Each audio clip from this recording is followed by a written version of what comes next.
장애인 문화복지신문 제387호 제7면 기사입니다. 남양주시 북부장애인 복지관, 경북대학교 남양주 캠퍼스와 친환경 용품 제작 활동 실시. 남양주시 북부장애인 복지관, 관장 공상길, 은 지난 7일 경북대학교 남양주 캠퍼스 의료복지과 학생들을 대상으로 친환경 용품 제작 활동 오늘부터 무해하게를 실시했다.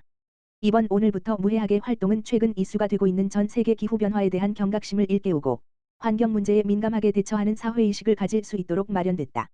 이날 활동에서는 친환경 약산성 고체 샴푸바를 제작하는 프로그램이 진행됐으며 친환경 약산성 고체 샴푸바는 인체에 해로운 성분인 합성계면활성제가 첨가되지 않아 건강을 지켜줄 뿐만 아니라 재활용이 되지 않는 플라스틱 용기 사용을 줄이고 수질오염을 예방하는 등 환경보호에도 효과적인 것으로 알려져 있다. 또한 남양주시 북부장애인 복지관에서는 ESG의 개념 이해와 탄소 중립의 중요성을 알아보는 교육을 진행했으며 환경보호에 대한 인식이 확대될 수 있도록 학생들이 직접 제작한 샴푸바를 가정에서 사용해 볼 수 있도록 제공해 생활 속에서 우리가 손쉽게 실천할 수 있는 친환경 활동의 기회를 마련했다. 경북대학교 의료복지과 장원태 학과장은 학생들에게 친환경의 중요성을 알릴 수 있는 뜻깊은 시간이었다라며 이번 활동이 환경을 위한 일상에서의 작은 실천으로 하나씩 이어지는 소중한 계기가 되길 바란다라고 말했다. 남양주시 북부장애인 복지관 공상길 관장은 이번 활동이 학생들이 환경보호의 중요성을 인지하는 데 도움이 되었길 바란다라며 앞으로도 다양한 친환경 활동을 전개해 탄소 중립 실천에 앞장서겠다라고 전했다. 한편 남양주시 북부장애인 복지관은 탄소 중립 시대에 발맞춰 환경정화 활동을 포함한 다양한 ESG 캠페인 사업을 꾸준히 기획 진행하고 있으며 더욱 다양한 환경 개선 및 환경보호 활동을 지속적으로 펼쳐나갈 계획이다. 남양주시 진저읍 장마철 수해 대비 수방용 모래주머니 제작. 남양주시 진저보남 행정복지센터 센터장 윤경배는 13일 장마철 수해를 대비하기 위해 민관 협력을 바탕으로 수방용 모래주머니 1000여 개를 제작했다. 이날 활동에는 진저읍 자율방재단 단장 정회순과 관계 공무원 등 20여 명이 참여해 장마철 집중호우로 인한 지역 내 안전사고를 예방하기 위해 더운 날씨에도 구슬땀을 흘리며 모래주머니를 만들었다. 특히 올해에는 엘니뇨로 인한 기상이변으로 국지성 집중호우가 빈번히 발생하는 등 예년보다 강수량이 많을 것으로 예보됨에 따라 예년보다 많은 1000여 개의 모래주머니가 제작됐다. 윤경배 진저보남 행정복지센터장은 수해는 사전 대비가 중요한 만큼 침수 취약지역 및 배수가 불량한 마을 안길에 대해 일제 점검 후 배수로를 준설하는 등 중점 관리하고 있다라며 집중호우 발생 시에는 신속히 수해 대응 체계로 전환해 주민의 안전을 지킬 수 있도록 최선을 다하겠다라고 전했다. 한편 이날 제작된 모래주머니는 행정복지센터 내에 비치돼 주민 누구나 쉽게 이용할 수 있으며 수해 발생 시 각종 시설물의 응급보수 등에 사용될 예정이다. 남양주시 평내동 새마을부녀회 중증장애인 가정 등의 사랑의 열무김치 나눔. 남양주시 평내동 새마을부녀회 회장 이문순은 8일 평내 세통에 위치한 봉사자의마당에서 사랑의 열무김치 나눔 봉사 활동을 진행했다. 이날 행사에는 평내동 새마을부녀회 회원과 지역 주민 등 20여 명이 참여해 열무김치 100kg을 직접 담갔으며 열무김치는 2kg씩 재사용 용기에 포장돼 중증장애인, 홀몸 어르신, 한부모 가정 등 돌봄이 필요한 취약계층 50세대에 전달됐다. 이문순 평내동 새마을부녀 회장은 이번 나눔이 어려운 이웃들의 건강한 여름 나기에 조금이나마 도움이 되길 바란다라며 앞으로도 나눔의 기회를 많이 만들어 지역 주민과 함께하는 부녀회가 될 수 있도록 노력하겠다라고 밝혔다. 이은경 평내동장은 평내동 새마을부녀회의 꾸준한 나눔과 봉사에 깊은 감사를 드린다라며 앞으로도 여러 지역 단체들과 함께 한마음이 돼 어려운 이웃을 돌보며 나눔을 실천해 나가겠다라고 전했다. 한편 평내동 새마을부녀회는 명절마다 지역의 취약계층을 위해 떡을 후원하는 등 지속적인 나눔과 봉사를 이어오며 이웃 사랑을 실천하고 있다. 동두천시 장애인 폭염 피해 예방 대응 계획 추진.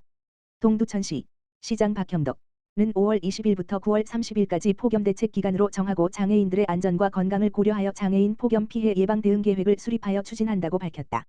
시는 폭염으로 인한 인명피해 예방을 최우선 목표로 두고 장애인에게 관내 무더위 쉼터 현황과 위치 등을 적극 안내하는 한편 장애인 종합복지관과 7월 초 개관 예정인 반답비체육센터를 일시 무더위 쉼터로 활용한다는 계획이다. 또한 폭염특보 발효시 장애인 지역사회 재활시설과 거주시설 및 활동지원사를 통한 안전 확인 등 협조체계를 구축하고 저소득 장애인 가구, 기초생계 의료급여 수급자 중 중증장애인 330여 가구에 대해 냉방비 7에서 9월 지원 등을 추진한다. 동두천시 관계자는 평년보다 여름철 기온이 다소 높을 것으로 전망됨에 따라 폭염 빈도와 강도가 늘고 있어 폭염 취약계층인 장애인의 안전과 건강을 위해 폭염 대응 체계를 확립하고 보호 대책을 실효성 있게 추진하겠다고 전했다. 동두천시 2023년 소상공인 경영환경 개선 사업 추진.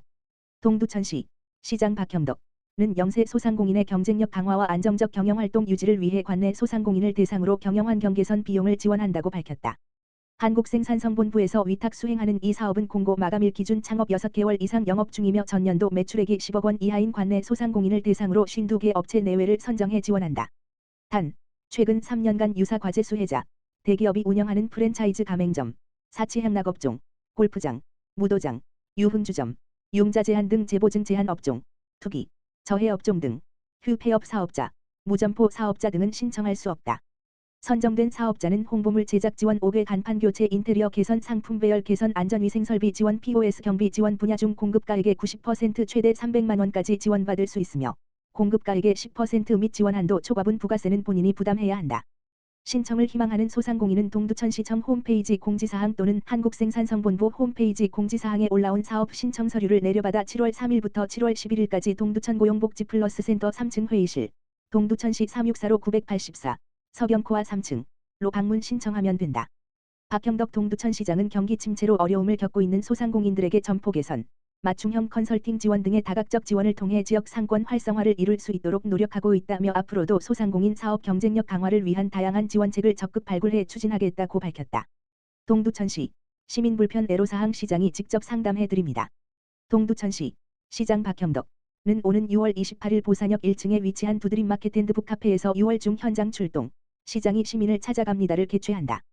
현장 출동, 시장이 시민을 찾아갑니다는 민선 8기 시장 취임 후 시민 곁으로 더 가까이, 더 진솔하게 시민과 소통하기 위해 추진하는 것으로 지금까지 총 106건의 민원을 접수하여 처리하였다. 이번에 6회째를 맞이하는 현장 출동, 시장이 시민을 찾아갑니다는 오는 6월 28일 오후 2시, 두드림마켓 앤드 북카페에서 시장이 직접 시민을 만나 1 상담으로 시민 불편, 애로 및 건의사항 등을 접수 처리할 예정이다.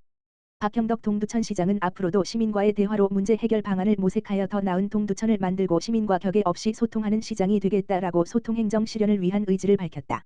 4. 장애인복지회 동두천지부 사막산 문화탐방 실시. 4. 장애인복지회 동두천지부 지회장 한대수는 지난 12일 복지회 회원 30여 명과 함께 강원도 춘천 사막산 문화탐방을 실시했다고 밝혔다. 이번 탐방은 사막산 케이블카 탑승 체험과 주변 탐방을 통해 회원들에게 자연과 문화를 동시에 경험할 수 있는 기회를 제공하고 회원 간 친목과 화합을 도모하기 위해 기획되었다. 한대수 지회장은 지회 회원들에게 자연경관 감상과 문화 경험을 제공함으로써 상호 교류와 소통을 통해 유대감을 형성하는 좋은 시간이 되길 바란다고 전했다.